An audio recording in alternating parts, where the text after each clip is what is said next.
So this kickoff is going to be on the Marxist analysis or Marxist view of oppression. And it is a little bit different than common belief. So one of the most, I got to move all this stuff off of my desk because it's got food and shit all over it right now. Yay. So one of the most common criticisms of Marxism or socialism is that we're too white and class reductionist, and we dismiss the importance of all different oppressions in the favor of class only. While there's no doubt that socialists like this do exist, our group of Marxist socialists take the view that the struggle against oppression is central to our project of total human liberation. We understand that capitalism, exploitation, class, and oppression have a very entangled relationship, and we believe that working class unity is the key to ridding society of all forms of oppression and creating a classless society. So here's an overview of what my kickoff is going to go over. That's not too much for 15 or 20 minutes. So yeah.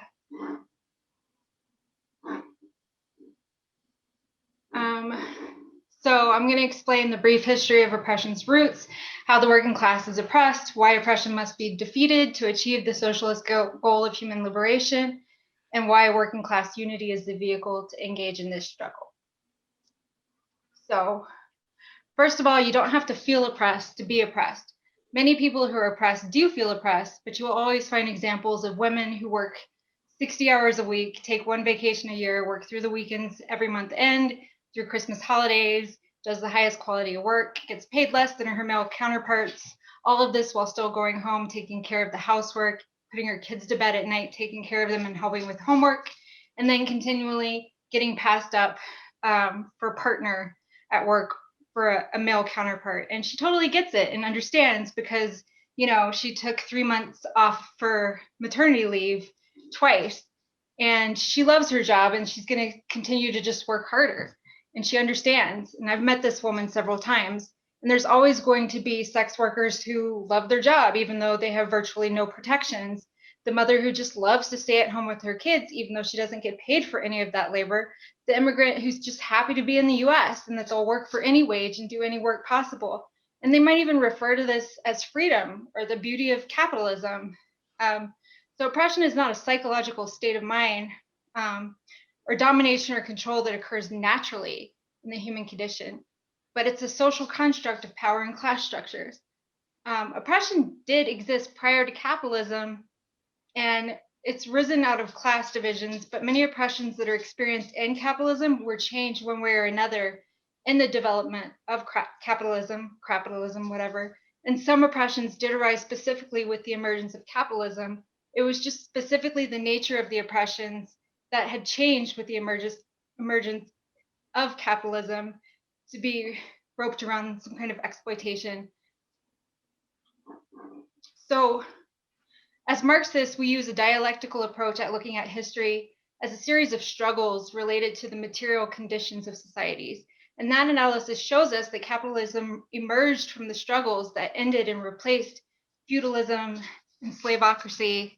Its development occurred in the violent overtaking of lands, encroachment of common areas, commodifying of communal resources, and the means of production being concentrated in a few hands. In feudalism and slavocracy, the peasants and serfs were bound to a lord, and slaves were the literal property or chattel of master. And they were free from these relations, but they were now a commodity and forced to sell their labor for wages.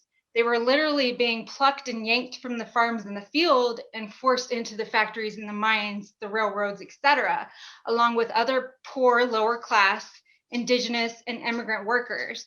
And a lot of this was done in the process of colonization and conquest for natural resources in the New World.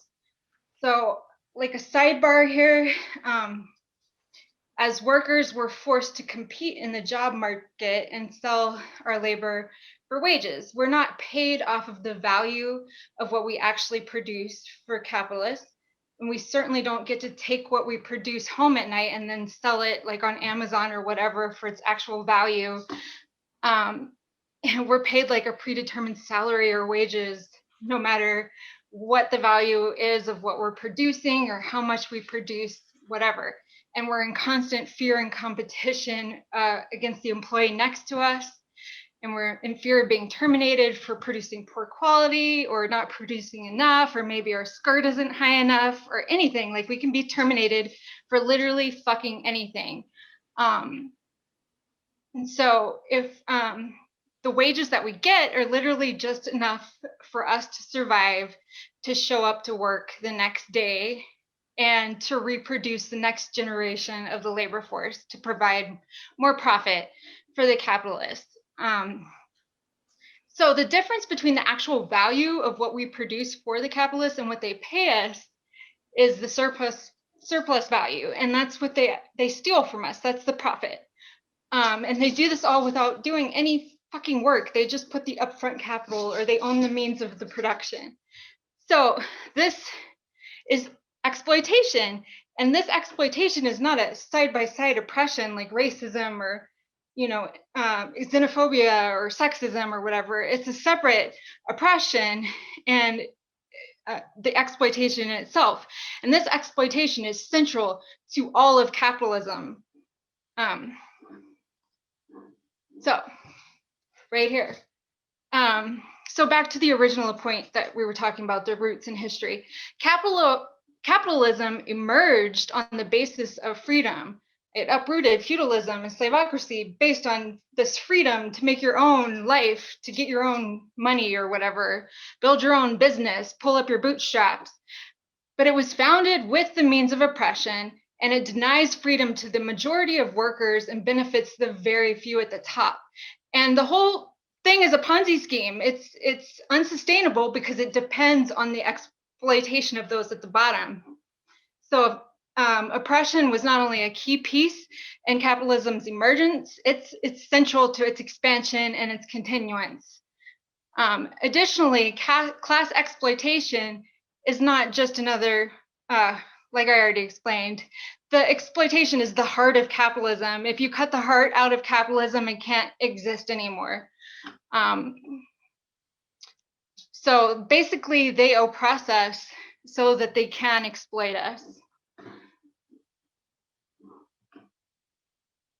So time and time again, we've heard like very elitist arguments where that say working class people are uneducated, racist. We just repeat what we hear on Fox News, et cetera, et cetera, et cetera. That just doesn't make any sense in itself. And it makes absolutely no sense to say that just because we are working class people that we're more susceptible to this kind of ideology, but it's a common myth. And there are lots of people with this kind of backward thinking in the working class. Yes, that is true, but it's not inherent or exclusive to the working class.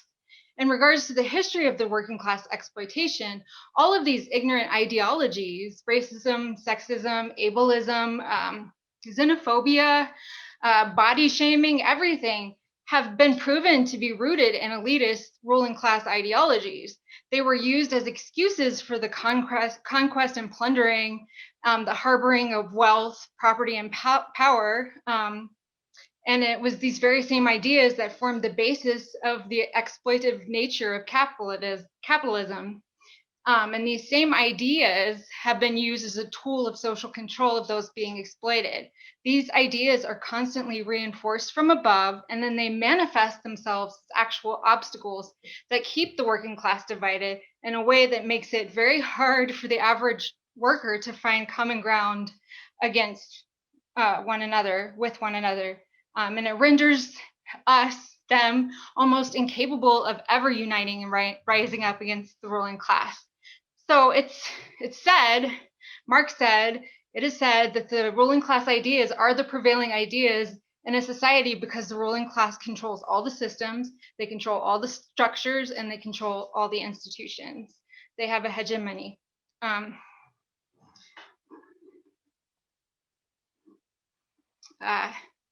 Since capitalism is based on competition, and as the capitalists compete against each other for market shares, they also force members of the working class to compete against each other in virtually every aspect of social and economic life. In every situation possible, we compete against each other for spots in schools, in the housing and rental markets, for a good seat on the bus, for in the job market. We fight each other for a spot in the grocery store. Like during COVID, I was about to knock a motherfucker out because they cut in front of me in line at Lowe's one time. So like everything. So capitalism has given birth to this spirit of individualism and gotten rid of collectivism almost altogether. And it has served to alienate us totally. We feel like we're completely powerless against our situation. I constantly hear things like, yeah, it sucks, but I realize that I can't do anything about it. So I've just accepted that. I've accepted that I'm going to work until I'm 85 or until I die. I've accepted that there's not going to be any social security when I retire. There's whole industries on mindfulness that make you try to radical acceptance that your life sucks and here's ways to get over it. And we hear it's always been this way. And when people are isolated and forced to compete against one another, they can begin to feel suspicious of one another, and some people try to feel better about themselves by looking down on groups of oppressed people. So as a result of this, a valid conclusion is that certain identities of workers benefit from the oppressions of others. And because certain identities benefit, they will be beholden to the capitalist class and help sustain the oppression, even if it is in their best interest as a whole to unite and emancipate themselves. For instance, males benefit from the oppression of females, white benefit from the oppression of non-white workers, American workers benefit from the oppression of non-American workers. And some workers may even begin to think that they're actually benefiting from the oppression of others because of the constant reinforced oppressive ideas. But there's some problems with this explanation.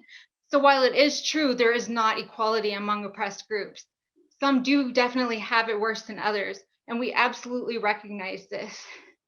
The explanation reduces the argument for uniting and ending all oppression to a moral argument, and that's not how humans work.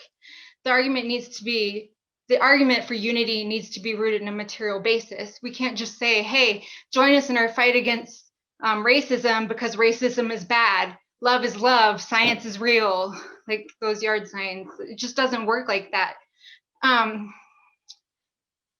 We would love for it to work like that, but that's not how it works in actuality, and we are materialists.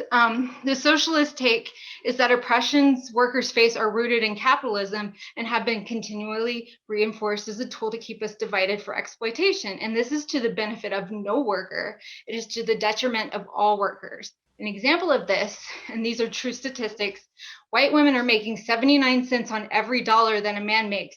Black women are making 63 cents, Latino women, 55 cents, Native American women, 60 cents, Asian American and Pacific Islander women, 52 cents.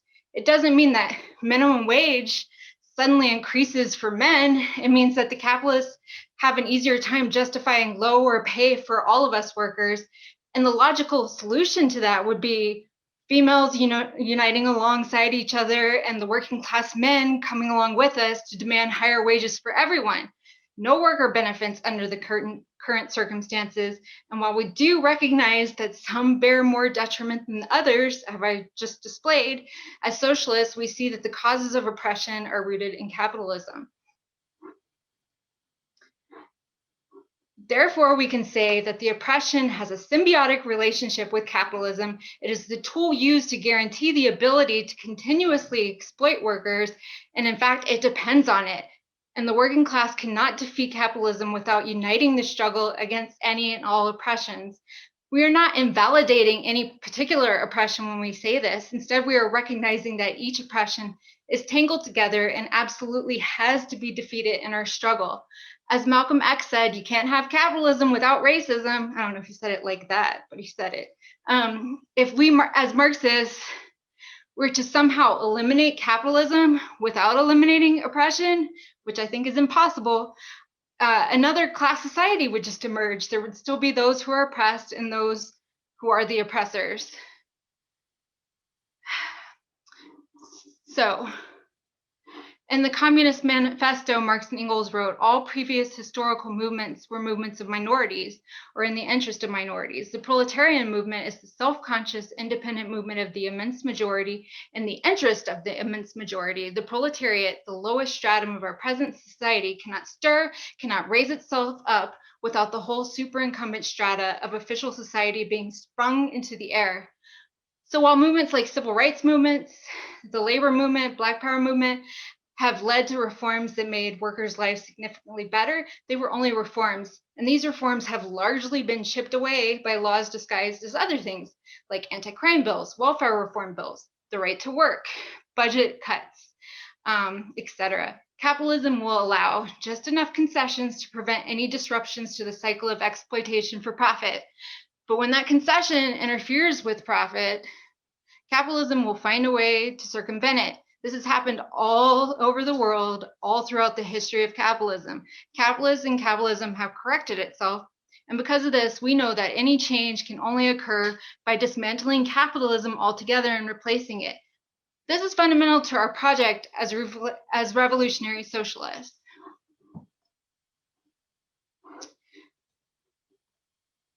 But despite the fact that capitalism depends on the working class being divided into so many different oppressions, capitalism has simultaneously linked us together, all under the blanket of oppression. Because capitalism depends on workers' exploitation for its sustainability, it also depends upon the mass cooperation of workers to work for them, in the workplace sometimes even. Inadvertently, capitalism has supplied us with the very vehicle for its dismantling. This is why the working class is said to be the only class that has a material interest in defeating oppression. So, for example, Black people are disproportionately represented in the prison population in the US and below the poverty line. But white people have a higher incarceration rate in the US than in any other country in the world, and more of us are below the poverty line. The same is true with all workers stand to gain by their own liberation from exploitation, and when they unite against any and all struggles against oppression, we have to defeat oppression because of the symbiotic nature between capitalism and oppression. As socialists, we need to be able to understand and explain this material interest for fighting oppression, which can result in the struggle for liberation from capitalist exploitation. And so socialism is the answer for this, and we call Marxism or socialism an emancipatory project. When people ask why socialism, it's because it's the only system that seeks a totally classless society, eliminating all oppressive structures and systems, all oppressions, and giving us total human liberation. No other theory, reforms, method, or ideology goes all the way like this. As I've already pointed out, one of the bigger criticisms of socialism is that we reduce everything to class, and yes, some would call themselves socialists, do engage in this reductionism, but it's all about recognizing that the roots of oppression are rooted in the creation of class and class power, dominance, and exploitation. And as socialists, we understand that class exploitation cannot be defeated out without unity across the working class, and that this unity cannot be created without the struggle against any and all oppressions. And it should be the goal of every socialist and socialist org to achieve unity across the working class and expose oppressions as a tool of the real enemy. And they use it to keep us divided. So it's crucial that we are engaged and play a role in all points of struggle against oppression.